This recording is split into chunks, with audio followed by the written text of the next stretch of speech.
Ang mabuting balita ng Panginoon, ayon kay San Marcos.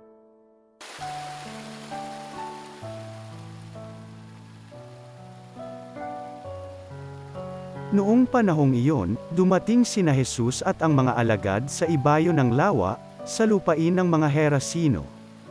Pagkababa ni Jesus sa bangka, siya'y sinalubong ng isang lalaking galing sa libingan. Ang lalaking ito'y inaalihan ng masamang espiritu at sa libingan naninirahan. Hindi siya may gapos ng matagal, kahit tanikala ang gamitin. Malimit siyang ipangaw at gapusan ng tanikala, ngunit pinaglalagot-lagot niya ito at pinagbabali-bali ang pangaw. Talagang walang makasupil sa kanya.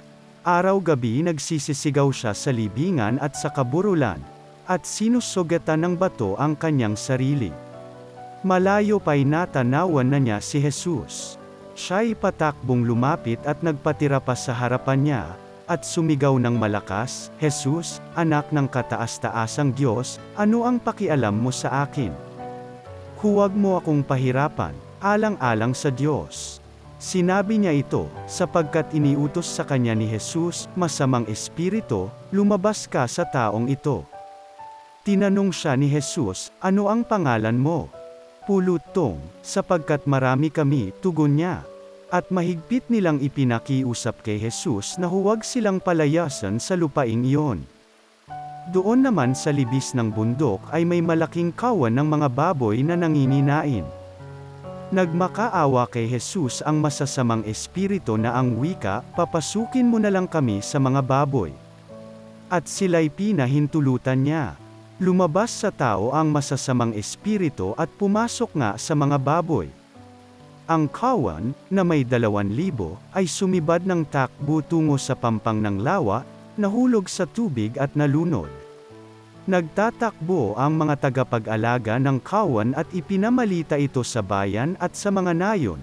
Kaya't pumaroon ang mga tao upang tingnan kung ano nga ang nangyari.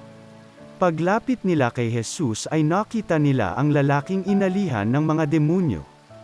Nakaupo ito, may damit at matino na ang isip. At sila'y natakot. Isinalaysay sa kanila ng mga nakakita ang nangyari sa inalihan ng mga demonyo at ang sinapit ng mga baboy. Kaya't ipinamanhik nila kay Jesus na umalis sa kanilang lupain. Nang sumasakay na si Jesus sa bangka, nakiusap ang inalihan ng mga demonyo na isama siya, ngunit hindi pumayag si Jesus. Sa halip ay sinabi niya, "Umuwi ka at sabihin mo sa iyong mga kasambahay ang lahat ng ginawa sa iyo ng Panginoon, at kung paanong nahabag siya sa iyo."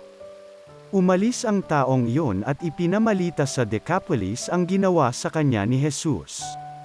At nanggilalas ang lahat ng nakarinig niyon. Ang mabuting balita ng Panginoon.